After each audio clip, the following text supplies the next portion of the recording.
आप सभी को जय मसीह की आज के इस नए दिन में आप सभी का स्वागत करते हैं। हम आशा करते हैं कि आप सभी प्रभु की कृपा से अच्छे होंगे। तो चलिए दिन की शुरुआत करने से पहले वचन की ओर ध्यान देंगे। उत्पत्ति 30वां अध्याय पहला वचन। जब राहेल ने देखा कि याकूब के लिए मुझसे कोई संतान नहीं होती, तब वह अपनी बहन से डाह करने लगी।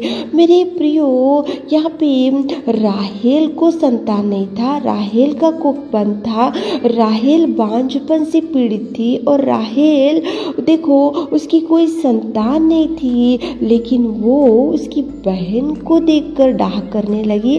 उसकी बहन को देखकर कुछ कुछ बातों से चुभाती गई। उसकी बहन को देखकर वो जेलसी फील होती गई। क्यों फील होती गई? क्योंकि राहेल का कोख बंद था, राहेल की कोई संतान नहीं था और राहेल बांझपन से थी और राहेल का देखो कोई संतान नहीं था। लेकिन देखो यहाँ पे राहेल प्रभु को पुकारना था, यहाँ पे राहेल प्रभु से विनती करना था, यहाँ पे राहेल प्रभु से निवेदन करना था, यहाँ पे राहेल प्रभु के चरणों को पकड़ना था, यहाँ पे राहेल प्रभु से ही मांगना था संतान। लेकिन ये उसका जो कमजोरी, उसके जीवन में जो बांझपन था, उसके जीवन में जो कमी घटी थी राहेल, वो सब कुछ उसने बाजू में रखा और उसकी बहन जो लिहा थी उसको देखकर डाह करने लगी, उसको देखकर मजाक उड़ाने लगी, उसको देखकर बातों से छुपाती गई और उसको देखकर जेलसी फील होती गई। मेरे प्रियो, आजकल परिवार में भी ऐसी हो रहा। खुद का एक ही परिवार में रहते हैं, भाई को बहन से नहीं पड़ता और बहन को भाई से नहीं पड़ता। एक ही परिवार में रहते हैं, एक में से गले लगाने वाले, एक में से प्यार से रहने वाले, एक में को अंडरस्टैंडिंग होते हुए एक में से प्यार से एक ही परिवार के भाई बहन, लेकिन मिलके रहने के लिए आजकल बहुत मुश्किल हो गया। क्योंकि देखो लोगों में जेलसी बहुत होती जा रही। मेरे से भी मेरा भाई अच्छा पढ़ता है, मेरे से भी मेरी बहन बहुत खूबसूरत है, मेरे से भी मेरी बहन को अच्छा जॉब मिला है और मेरा भाई अच्छे से सेटल हो गया है। ये सब कुछ सोचते हुए लोगों को जेलसी ज़्यादा होती जा रही है। एक में को देखकर बहुत डाह करते हुए जेलसी फील होते जा रहे, इसलिए आत्मिक जीवन में आगे नहीं बढ़ पा रहे। मेरे प्रियो, यहाँ पे राहेल का कोख बंद था तो राहेल प्रभु के मार्ग को चुन लेना था, प्रभु के पास ही जाना था, प्रभु से दुहाई करना था, प्रभु से बैठना था और प्रभु को प्रार्थना करना था। लेकिन वो सब छोड़ दी राहेल और उसकी बहन जो लिया, उसको कोख प्रभु ने खोला, उसको संतान दिया, तो इसको उसके ऊपर जेलसी शुरू हो गया। उसके ऊपर देखो अनेक प्रकार की डाह करना शुरू हो गया, उसके ऊपर निंदा डालना शुरू हो गया, उसका बातों से उसको चुभाना शुरू हो गया। ये सब कैसे आता है? जब एक व्यक्ति को देखकर जेलसी फील होता है। देखो बाइबल में भी दो भाई लोग थे, कैन और हाबिल।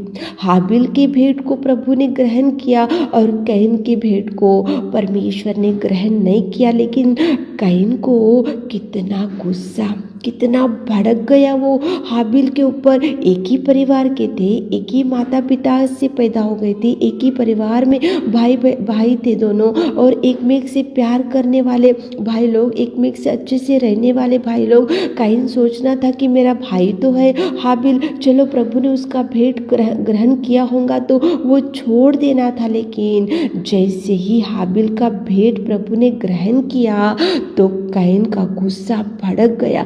कैन को उसके ऊपर गुस्सा आया और वो भड़क गया और एक दिन हाबिल को मार दिया। कितना गुस्सा देखो कहाँ तक लेकर जाते ये जेलसी फीलिंग, कितने लाइफ को स्पॉइल कर देता। देखो ये जेलसी और ये गुस्सा और एक में के ऊपर द्वेष भाव, एक में के ऊपर कपटी से रहना, एक में को देखकर जेलसी फील होना, और ये सब बहुत ही परिवार में नष्टों का सामना करना पड़ता। मेरे प्रियो, हाबिल को मार दिया, उसका जान भी ले लिया। एक ही कारण हाबिल का भेंट प्रभु ने ग्रहण किया, कैन का भेंट प्रभु ने ग्रहण नहीं किया, इसलिए वो भड़क गया, उसको गुस्सा आया और उसको लगा एक दिन मेरे भाई को मैं मार डालूंगा। तो उसने प्लान बनाया और एक दिन उसको मार दिया। यहाँ पे राहेल भी देखो, उसकी बहनी थी लिया, एक ही परिवार के थे, एक ही पिता के बच्चे थे, एक ही घर के थे, एक ही घर में रहने वाले थे, लेकिन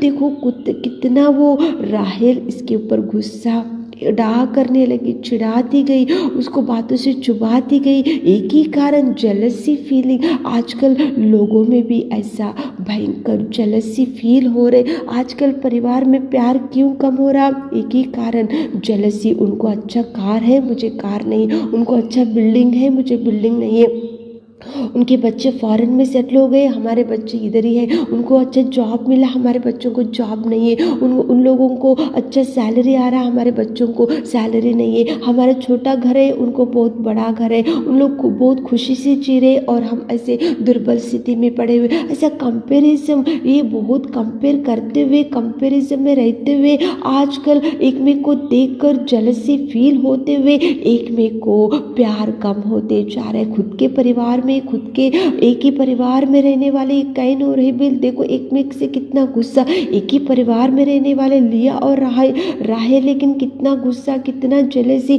आजकल परिवार में क्यों प्यार कम हो रहा? जेलसी की वजह से। एक में से द्वेष भाव बढ़ रहा और एक में से देखो कंपैरिजन बहुत हो रहा। कंपेयर करते जा रहे, हमको इतना सैलरी, उनको इतना सैलरी, हमारा घर छोटा, उनका इतना बड़ा घर, और उनके बच्चों को मैरिज अच्छे सेटल हो गए, हमारे बच्चों को मैरिज अभी तक सेटल नहीं हो रहा, उनको संतान आया, उनको गर्भफल मिला और हमको गर्भफल नहीं मिला। अनेक प्रकार के जेलसी में आज विश्वासी भाई बहन लोग भी रहते जा रहे मेरे प्रियो। लेकिन प्रभु आपसे बात कर रहा है, जेलसी फील मत दो। जेलसी करने से प्रभु आपके देखो कार्यों को सफलता नहीं देता, आपकी प्रार्थना का जवाब नहीं मिलेगा मेरे प्रियो। किसी के ऊपर जेलसी फील मत दो। किसी कितना भी डेवलप आपके घर वाले हो रहे होंगे तो होने दो। प्रभु आपका भी दिन एक दिन आएगा, प्रभु आपको भी देखेगा एक दिन और उनसे भी अच्छा श्रेष्ठ प्रतिफल आपको देगा, उनसे भी अच्छा उत्तम स्थान में प्रभु आपको रखेगा। लेकिन आपका भाई डेवलप हो रहा हो तो होने दो, आपकी बहन डेवलप हो रही होंगे तो होने दो, आपके ससुराल वाले डेवलप हो रहे होंगे तो होने दो, आपके मायके वाले डेवलप हो रहे होंगे तो होने दो, आपके आजू बाजू वाले डेवलप हो रहे होंगे तो होने दो। लेकिन किसी के ऊपर जेलसी मत आप दिखाओ, किसी की भी आपको कंपेयर मत करो और किसी को भी आपसे और उनसे हम उनसे भी बढ़कर रहना ऐसा सोच में मत रहो मेरे प्रियो।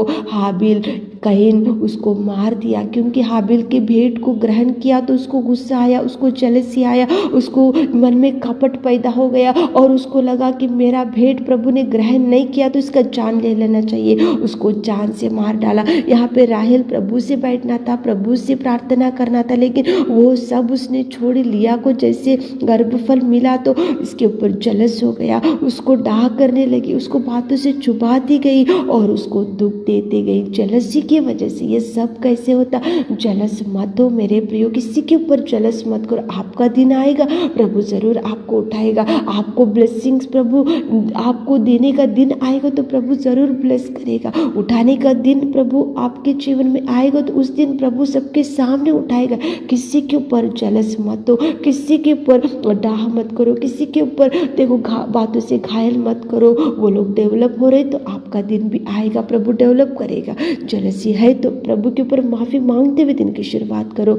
ईर्ष्या किसी के प्रति है तो प्रभु के पास बैठकर माफ़ी मांगते हुए प्रभु से आप दिन की शुरुआत करो। किसी को देखकर डाह करते जा रहे होंगे तो प्रभु को माफ़ी मांगते हुए दिन की शुरुआत करो ताकि प्रभु आपको भरपूरी दे सके। आमीन है मेरे खुदावंत प्रेमी परमेश्वर पिता। आज की सुबह के समय में आपकी उपस्थिति में आते पिता परमेश्वर हमारे प्रिय भाई बहनों को दिन भर के आशीषों से भर दीजिए। आज उनके काम में संग चाहिए, उनके हाथों को थामिए पिता, दिन भर के आशीषों से भर दीजिए। छोटी सी प्रार्थना आपके मीठे और मधुर नाम से मांगते खुदा, आमीन।